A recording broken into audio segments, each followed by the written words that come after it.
Okay guys, in this video I just want to show you a little trick to use Link Whisper and to get quickly into some action. So this might be applicable to you as an SEO if you are looking to add value for your clients. You want a kind of exercise that you can be rolling out for a long period of time for all of your clients, or you might be a website owner yourself just looking to do some optimization. The fact that you're watching this, you probably understand the relevance of internal links, so I'll spare you of too much in-depth detail into this. But let me share the trick with you either way. So once you've installed Link Whisper, and I'm going to do a separate video, which I'll hopefully hook up in the one of the cards you'll see in the video here for a separate video on that. But just at the moment, what you can see here, once you've actually installed Link Whisper properly, this is on WordPress, but you can also use that on you can use it on Shopify, as you see here. Once it's actually installed, you can then go down to here and pick Link Whisper. And then once you click it, you'll see this screen here. Now, specifically what I want to focus on this video is what we call orphaned posts. And this is basically pages on your website where there's no internal links from other pages, as in from the body of other pages, not from the navigation. If we click orphaned posts, the reason we're interested in this is that if a page has potential to rank, but it has no internal links, then that's money left on the table, so to speak. So as an SEO, you could add a lot of value by highlighting this, and in some cases I've seen hundreds and hundreds of orphan pages on websites, particularly when you've got companies where they'll have a content marketer who's a content writer who's producing blog articles every week, and they're just getting put up on the site, and maybe they never historically had an SEO who was telling them about internal linking practices and all the rest of it. So once you've clicked there, you'll see this number here, 0. And basically what it's saying is the privacy policy has no internal links. Neither is the test post, the blog, facts you might not know about air purifiers, 0 internal links, contact page, etc. And I saw one on here just before doing this video, which was this one. And I actually know from memory when I was briefing the writer on this post that there's a lot of potential here. So the fact that we don't have any internal links is problematic. So if I click Add, it opens a new screen, new tab, and then we come into here, and straight away the tool is going to pick up suggestions of where you could internally link. I personally find depending on how big your site is, if you've got a huge site and you've covered many topics, you're going to find a lot of very good matches that are going to show up.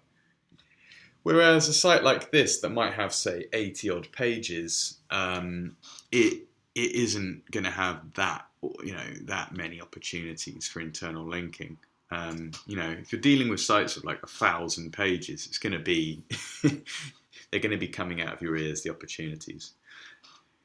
So one of the things I do is I quickly scan, and then I think this is a really simple strategy I use. I'll search the page for the main thing that the page, the topic basically for that page. So Shungite here, I'm searching the page, and you can see there's nothing down there with Shungite. So straight away I'm thinking it's probably going to be off.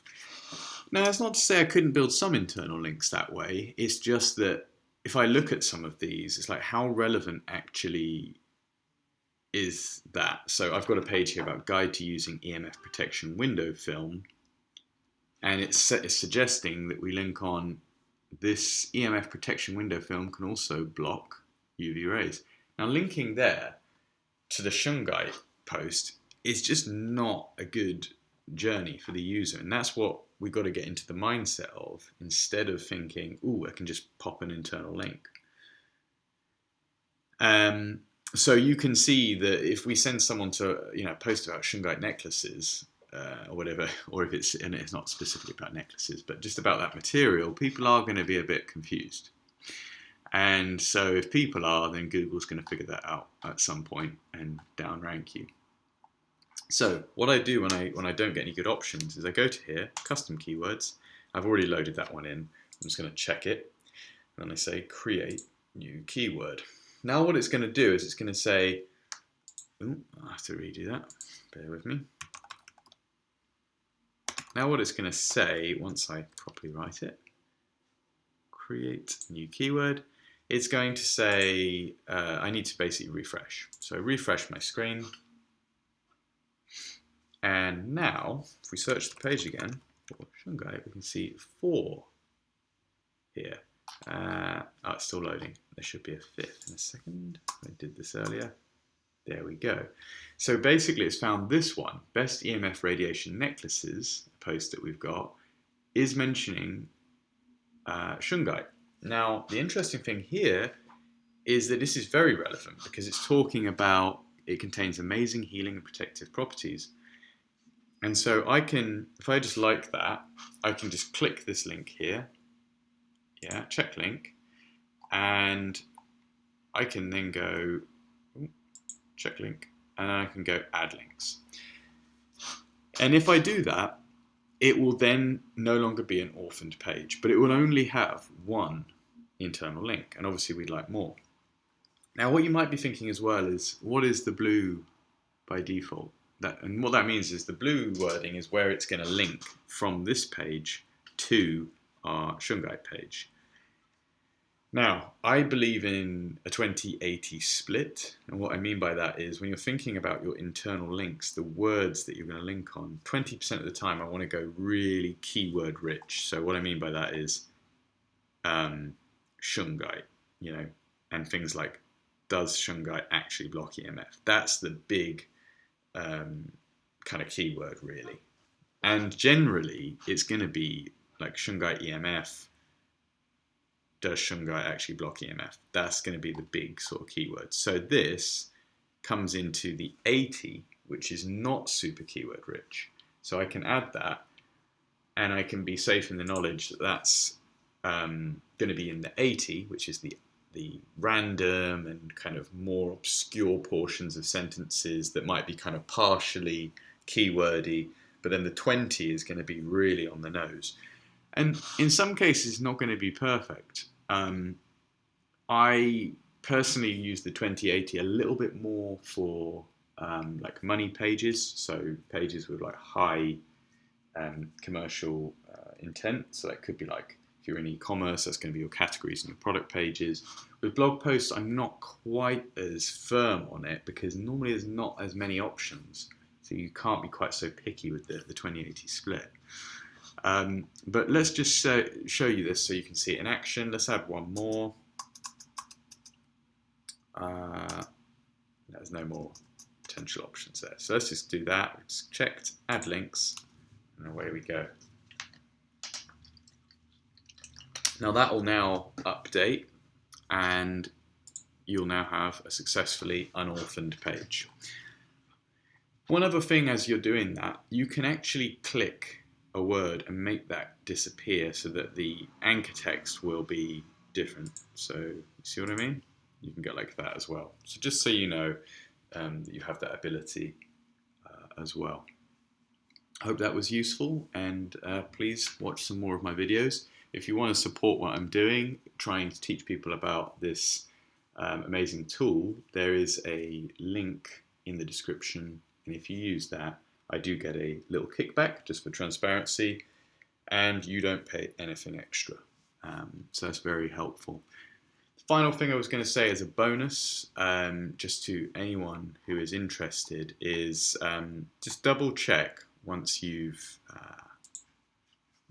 done that, just to see your orphaned posts and make sure that post is no longer showing up here. So I could search like shungite, and in theory it should be nowhere to be seen, and it's not.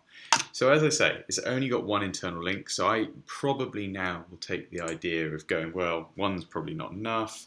I'll have a little manual look through my site and see if I can actually fit in some wording myself. So I might look at a page that's about another material like aluminium or copper, where we've talked about those, and then mention shungite because that's another material people use to block EMF. Okay, so that's the sort of logic. Now, as a bonus, what I did want to do was actually show you one of the things I do in tandem with this, and this could be useful for someone who knows. So I'm going to share that. So let's just say we were building links to this EMF shields for laptops, right? And I want to grab the URL. And what I'm going to do is I'm going to do two separate things. I actually have the keywords tracked in here, so I'm just going to show you this. You can, if you find an orphaned page and it has rankings, and you're tracking the rankings in SEMrush, once again, this tool you're about to see, for transparency, I am an affiliate for this company. And once again, there will be a link below, and you can actually get a free trial, which is really, really useful. I believe it will be a 14-day free trial, but do double check when you're filling out the details. Now, I use these two tools in conjunction as an SEO myself and as a niche site owner. And what I'm going to do here is I'm just going to show you something. So say I found an orphaned post when I was scanning through my report there, and it said orphaned post laptop, best EMF laptops. And I know I've been tracking that. I will then look at it and I'm trying to understand how well I'm doing. Right, so go laptop, EMF laptop shield, currently position 3. Okay, so I could look at that and say, I want to be higher. I could have a little look at the competition, check out their backlinks, and try and understand as well their use of internal linking. There's another tool I'll use for that, which is Hrefs. But what I can do here is get a feel for if the page is kind of like really underperforming. And this is great because your value that you can add to your clients, but also to generally, if you're just working on your own website, is to pick up pages. And I've got some down here that are really suffering low ranks, not on page 1. So some of them because they are just super high competition. In other cases like this, it's where the wrong page is being ranked. EMF clothing, it's accidentally ranking the EMF t-shirts page. So I could look at that and say, why is that happening? I need to build some internal links to EMF clothing. And it might not be an orphan, it might have like one internal link. So it won't show up in your orphaned area. And that is a little hack because, the laptop one looks like it's doing pretty fine, but this one definitely isn't. And maybe with the use of some good internal links, good anchor text, 20/80 split, we can really measure now and see how that performs. And this is the beauty of this tool because everything you'll be doing is being measured. I do have some tutorials on this tool on my channel, so please search for my channel and look for those. I might pop the links in the descriptions as well. I have some about how to set up your keyword tracking. So this is just essential because if you're doing any work like internal linking, you really want to understand if it's moving the needle at all. And if you are doing it in isolation, i.e. it's the only kind of key thing you're working on, it can be, not fail-safe, but it's pretty easy to measure impact unless there are a lot of Google updates going on. But if you do and build, a handful of internal links to various pages that are kind of not doing as well as you'd like them to, then that's going to be really great that you can use this tool in conjunction with it and actually see the daily movement. So for example, imagine, I could report to a client, oh, look, we got you up from, this month we got you up from 23 to position 5 nationally because of internal linking. You'd be the god. So that's the goal there.